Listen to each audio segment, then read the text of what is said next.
47 साल Steven Simpson और 39 साल एडम वाटसन पर HMP बेलमार्श में उरफान शरीफ पर मुबैना हमले के बाद इक़दाम कत्ल का इल्ज़ाम आयद किया गया है, जिसे अपनी 10 साल बेटी सारा शरीफ के कत्ल के जुर्म में उम्र कैद की सज़ा सुनाई गई थी। को मुबैना तौर पर 1 जनवरी 2025 को हमले का निशाना बनाया गया। दोनों मुल्ज़िमान को रवां माह के आखिर में अदालत में पेश होना है। 25 साल मैसन सीनियर और 25 साल जेम्स किर्शा ने हार्नसी में एक शख्स को ज़बरदस्ती गाड़ी में बिठाने और हमला करने के खौफनाक वाक़े के बाद डकैती का एतराफ़ कर लिया है। हिल क्राउन कोर्ट को बताया गया है कि सीनियर ने अगवा का जुर्म भी कबूल किया, जबकि मुतासरा शख्स को काबू में रखा गया। उसका फ़ोन और चाबियाँ लूट ली गई और गाड़ी से फ़रार होने में कामयाब होने के बाद उस पर दोबारा हमला किया गया। वॉल स्ट्रीट के साबिक करोड़पति जॉन बेंटर उनकी अहलिया कोस्टा रिका के एक बरसाती जंगल में 50,000 मुरब्बा फुट पर मुहीर एक अलग थलग महल तामीर किया, जहां वो शहर से दूर पुरसकून ज़िंदगी गुजारना चाहते थे।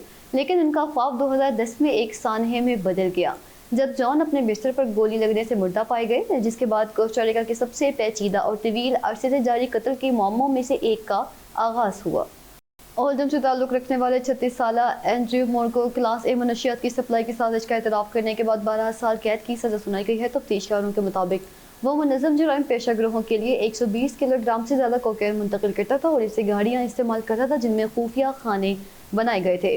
बाद इसे M6 पर सर्विसेज के मकाम पर रोका गया, जहाँ उसके पास 11 किलोग्राम कोकेन मौजूद थी, जिसकी मालियत तकरीबन 10 लाख पाउंड से ज़्यादा थी।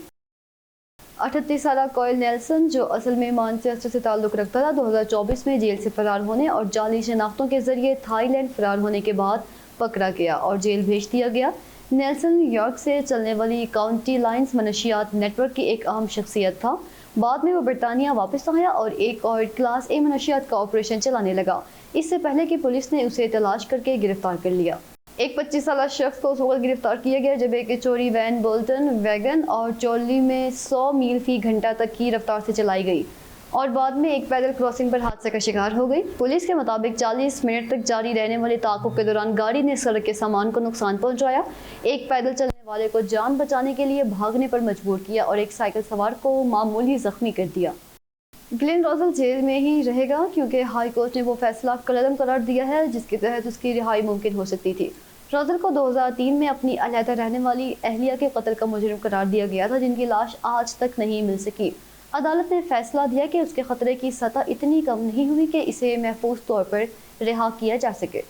पुलिस ने कैनल वुड्स, सेंजीवे, नॉर्थ वेस्ट के करीब A556 के नज़दीक एक शख्स को मुबैना तौर पर खुद को बरहना जाहिर करने के वाक़े के बाद तहकीकात शुरू कर दी है। यह वाक़या गुज़िश्ता जुमा 4:30 से 5 बजे के दरमियान रिपोर्ट किया गया और अफसरान ने अब गवाहों या वीडियो फुटेज रखने वाले अफराद से सामने आने की अपील की है। जनूबी मानचेस्टर में फॉग लेन पर एक गाड़ी में बैठे शख्स को चाकू मारे जाने के बाद शदीद जख्मी हालत में अस्पताल ले जाया गया। पुलिस ने एक मर्द को हमले के शबे में और एक खातून को हमले की साजिश के शबे में गिरफ्तार किया।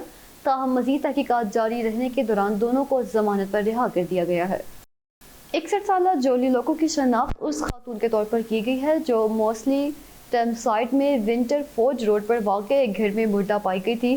पुलिस के मुताबिक एक 60 साल शख्स को कत्ल के शबे में गिरफ्तार किया गया था और बाद में उसे जमानत पर रिहा कर दिया गया, जबकि अफसरान मुकम्मल हालात का तआयुन करने के लिए तहकीकात जारी रखे हुए हैं। पुलिस ने आवाम के लिए किसी वसी खतरे की इतला नहीं दी।